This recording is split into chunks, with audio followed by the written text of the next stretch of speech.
Hey. Welcome, Bills Mafia, to another edition of Bills or Bust podcast. I'm Tom Murphy, and today we have our fifth installment of Buffalo Bills history. The Bills started the 21st century with two words no football fans like hearing: quarterback controversy. Bills stuck with their Rob Johnson experiment, while Doug Flutie unhappily was relegated to backup. The Bills started 2000 7-4 despite having what some call the worst special teams play in NFL history. Team averaged to start at their own 37-yard line after kickoffs, which is unheard of. The Bills lost their next four and finished the year 2000 8-8. Wade Phillips was fired for refusing to let go of special teams coach Ronnie Jones. New general manager Tom Donahoe hired Titans defensive coordinator Greg Williams to be the new head coach in 2001. The Bills would do well in the 2001 draft, selecting defensive back Nate Clements, defensive end Aaron Schobel, and running back Travis Henry. But the 2001 season was an unmitigated disaster. Rob Johnson struggled when not injured, and longtime third-string quarterback Alex Van Pelt proved to be equally ineffective. The Bills finished 2001 3-13, with their 3 wins being by a combined 9 points. Hopes quickly changed in 2002 as the Bills traded a first-round pick the following year for former rival and Pats quarterback Drew Bledsoe. They also added punishing linebacker London Fletcher in free agency. Bills drafted highly touted offensive tackle Mike Williams from the University of Texas, but he never lived up to his billing, coming to be known as one of the biggest busts in Bills history. The offense was explosive, with Bledsoe passing for over 4,300 yards. Eric Moulds and Peerless Price both went over 1,200 yards receiving, and Travis Henry rushed for over 1,400. However, the defense could stop no one, and the Bills finished 8-8. The Bills were deemed a Super Bowl contender in 2003 as they revamped the defense, adding free agent defensive tackle Sam Adams, linebacker Takeo Spikes, and safety Lawyer Malloy. Week 1, the Bills proved everyone right as they shut out the Patriots and a quarterback who shall remain nameless for now, 31-0. They followed it up with a convincing win versus Jacksonville in Week 2. However, the Bills only won 4 more games the rest of the year as Bledsoe regressed terribly, finishing 6-10. Williams was fired after the season, a coaching trend that would continue for the next decade plus. The Bills hired Steelers offensive coordinator Mike Mularkey to be the next head coach in 2004. After drafting wide receiver Lee Evans out of Wisconsin at 13th overall, Bills traded back into the first round to draft quarterback J.P. Lossman out of Tulane, to eventually replace the struggling Bledsoe. After starting 2004 1-5, the Bills turned things around, winning 8 of their next 9, often in dominating fashion. With a win in Week 17 versus the Steelers bench guaranteeing them a playoff berth, the Bills failed to rise to the occasion.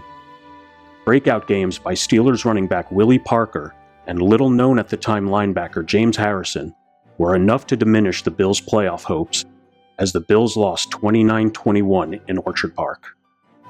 Statistically, the 2004 Bills are considered one of the best teams to miss the playoffs, with a plus 111-point differential.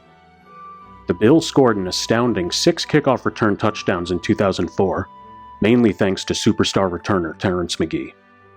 Bledsoe and the Bills parted ways in 2005, making J.P. Lossman the starter. After beating the Houston Texans 22-7 in Week 1, Lossman was a disaster, completing less than half his passes. He was on and off replaced by Kelly Holcomb, who fared no better, and the Bills finished 2005 5-11. Our beloved Marv Levy returned in 2006 to take over as general manager. With him, he brought Dick Jauron, former Bears coach who won Coach of the Year in 2001, to take over for the recently ousted head coach Mularkey. The 2006 draft was lackluster, with the major exception being 5th-round draft pick defensive tackle Kyle Williams of LSU. Williams would go on to become one of the best Bills defenders of all time, and an absolute fan favorite. Bills stuck with Lossman as he improved his completion percentage, but the Bills still finished with a losing record at 7-9.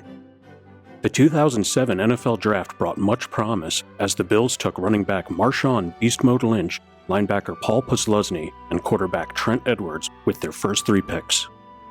The 2007 season started frightfully as third-year tight end Kevin Everett suffered a life-threatening spinal injury in a Week 1 loss to Denver, a moment where Bills fans were first reminded that there are more important things than football. Thankfully, Everett showed significant improvement days later and was able to walk again by the end of the year. Edwards replaced Lossman Week 3 and proved to be more effective, if not spectacular. At 7-6, the Bills had a shot to sneak into the playoffs, but they dropped their last 3 games, including an 8-0 loss in Cleveland during a snowy windstorm, and the Bills finished 7-9 yet again. It brought the Bills' playoff drought to 8 years, which, at the time, became the longest in Bills history. Marshawn Lynch finished his rookie year with over 1,100 yards and 7 touchdowns. Levy stepped down as general manager after the season, replaced by Russ Brandon. With Trent Edwards starting the 2008 season, the Bills started off with a bang, racing out to a 5-1 record. However, after suffering a concussion in Week 5, he was never the same. The Bills lost 8 of their last 10, and finished 7-9 for a 3rd straight season.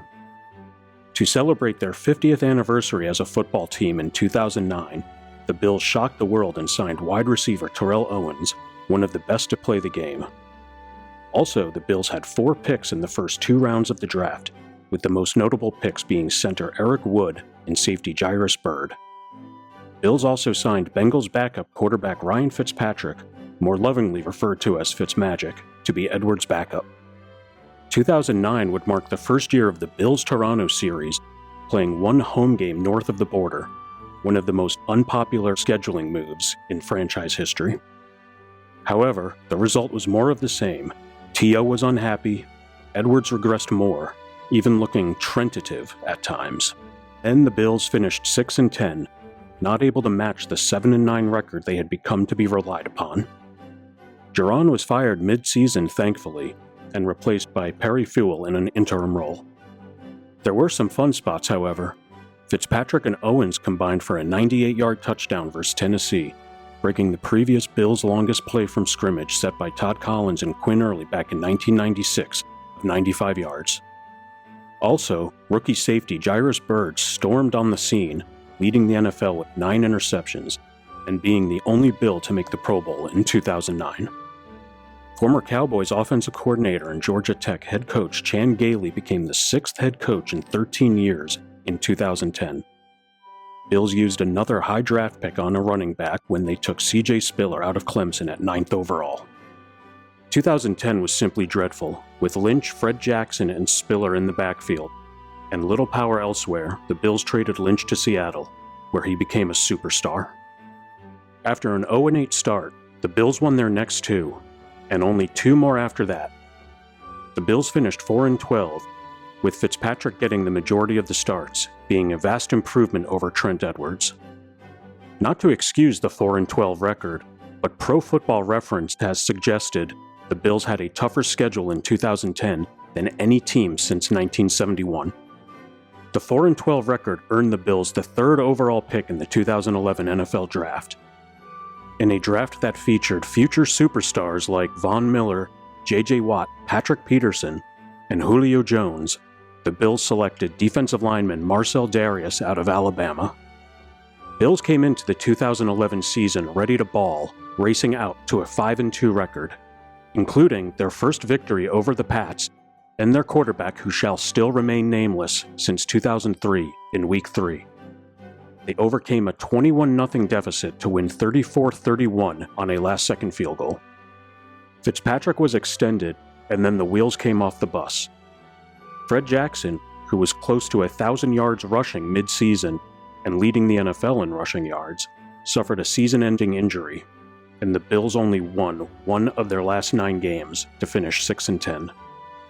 Stevie Johnson, however, became the first Bill to record back-to-back 1,000-yard receiving campaigns, something Andre Reed, James Lofton, nor Eric Moulds ever did.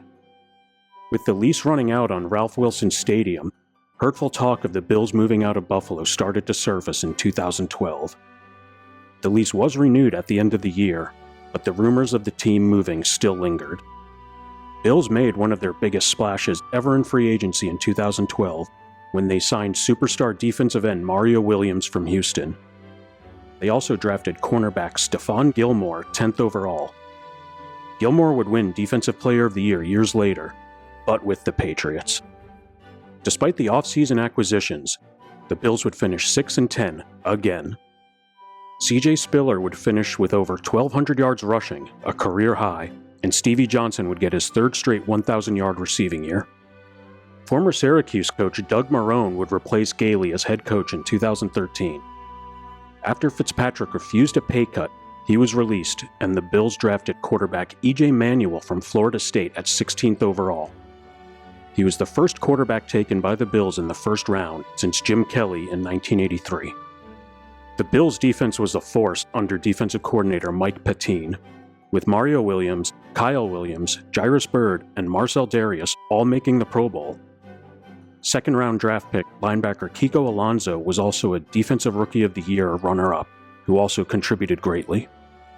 But Manuel struggled in his rookie year, and the Bills finished 6-10 for a third straight season. Fortunately, 2013 would mark the end of the much-hated Toronto series.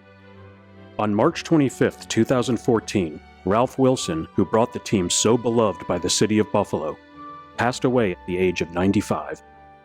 As the city mourned the passing of the great Mr. Wilson, fears also developed that the city would lose the Bills eventually in the upcoming sale of the team. The top bidders for the team were the Rogers Group for Toronto, who teamed with Jersey rocker Jon Bon Jovi.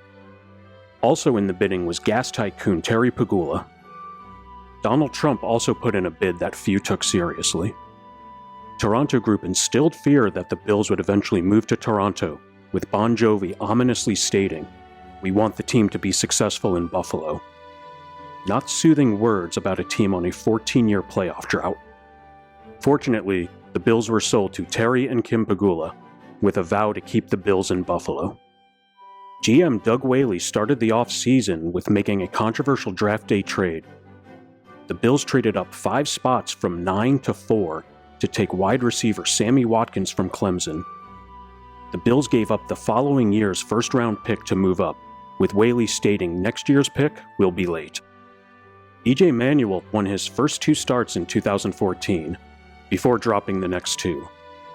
Manuel was replaced by journeyman backup Kyle Orton, who actually moved the ball better than any Bills quarterback in the past decade.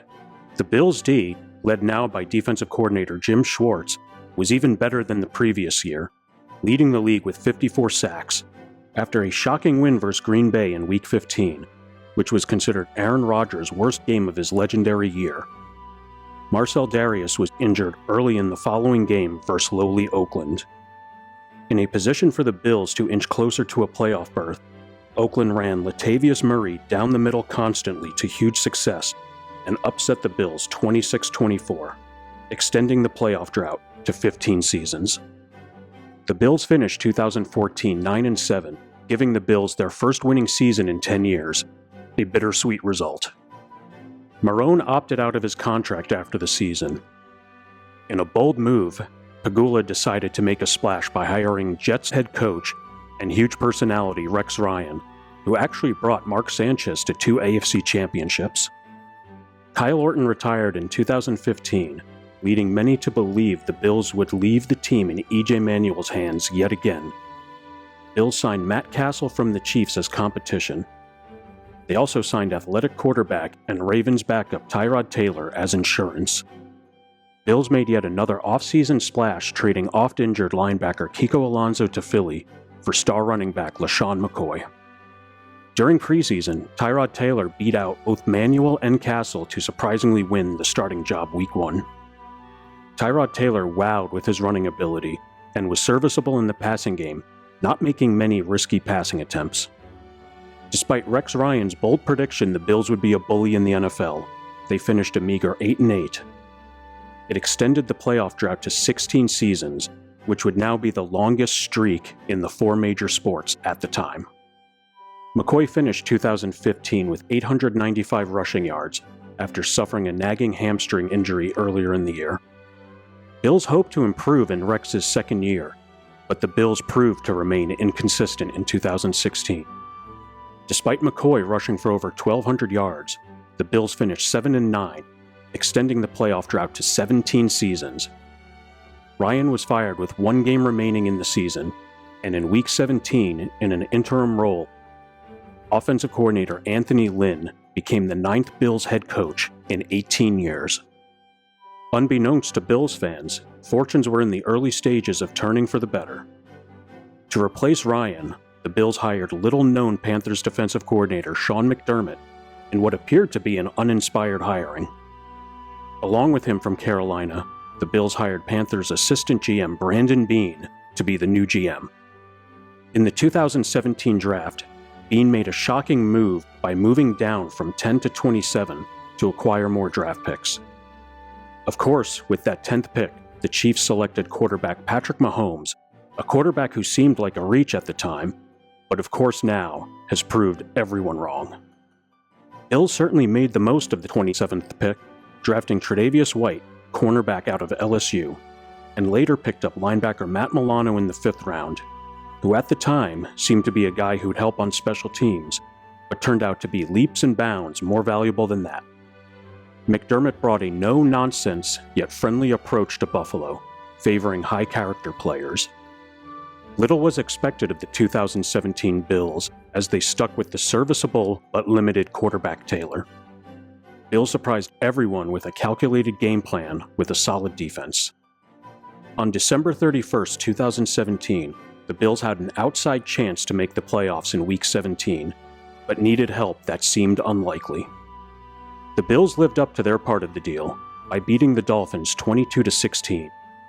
They waited patiently in the locker room, hoping the lowly Bengals would upset the Baltimore Ravens.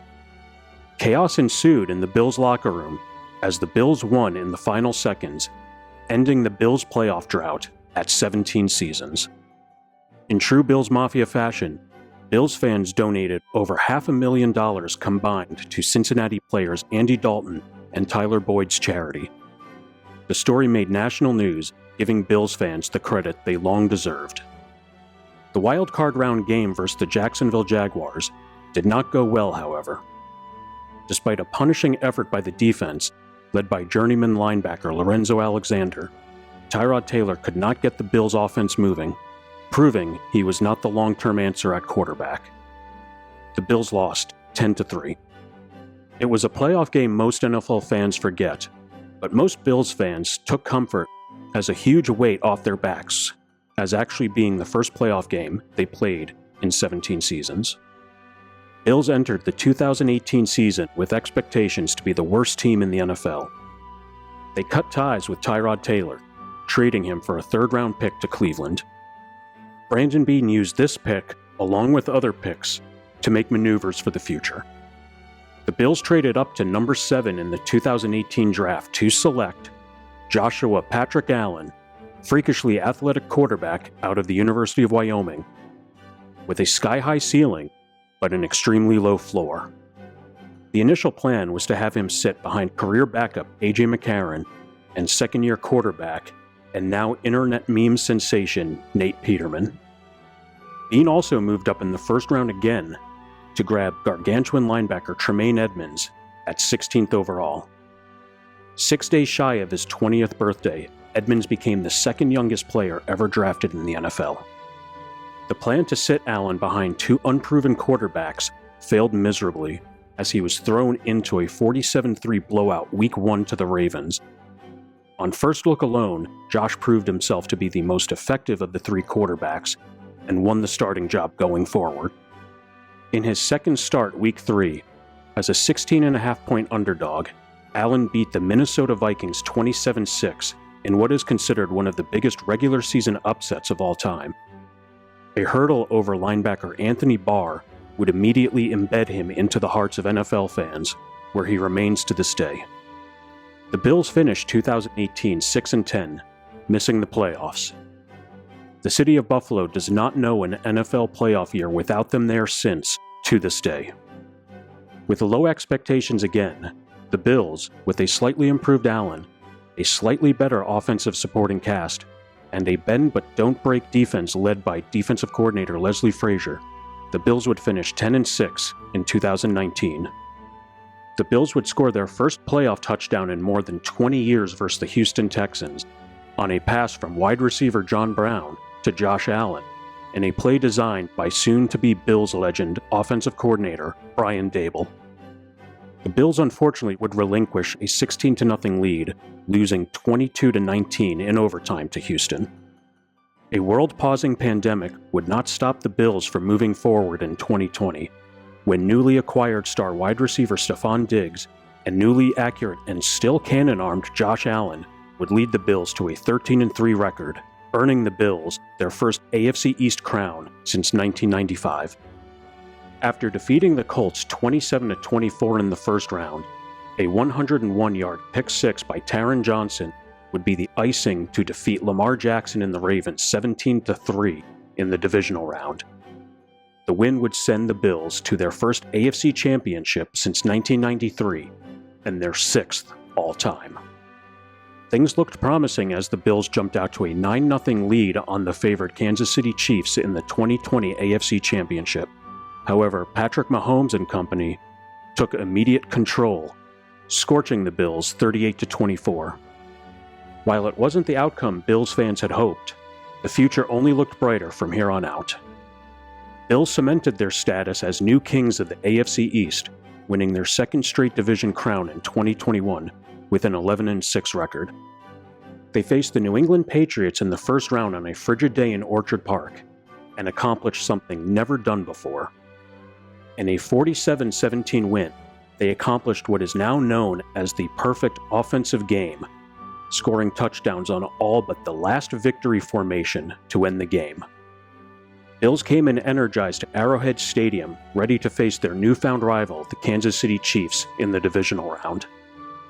Both teams came out slinging with a great respect for each other. The Bills lost a heartbreaker in overtime 42-36, despite Allen regaining the lead twice in the last 2 minutes.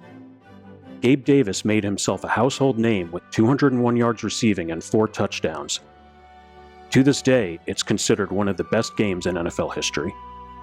With the addition of future Hall of Famer Von Miller, the Bills were the overwhelming favorite to win the Super Bowl in 2022. While still asserting themselves as one of the most dominating teams of the league, injuries ravished the defense throughout the year. Scariest moment in Bills history occurred on January 2nd, 2023 versus Cincinnati in Week 17, as safety Damar Hamlin suffered cardiac arrest on the field in the first quarter after a tackle. Thanks to the heroic efforts of the Bills medical staff, he survived and plans to continue his playing career.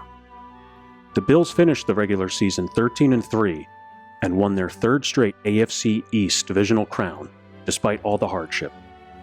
After squeaking past Miami in the first round 34-31, the worn-out Bills fell hard at home to the Cincinnati Bengals in the second round, only the second home playoff loss in Orchard Park. The 2022 season is where the Bills leave us for now, but there is so much more history to be written. The upcoming 2023 season starts the next unwritten chapter, a chapter I believe could be the best one yet. For that chapter, join us this season on Bills or Bust Podcast. Thank you for joining me on this journey, and let's go Buffalo! Thank you for listening to the Bills or Bust Podcast. I'm Tom Murphy, and let's go Buffalo!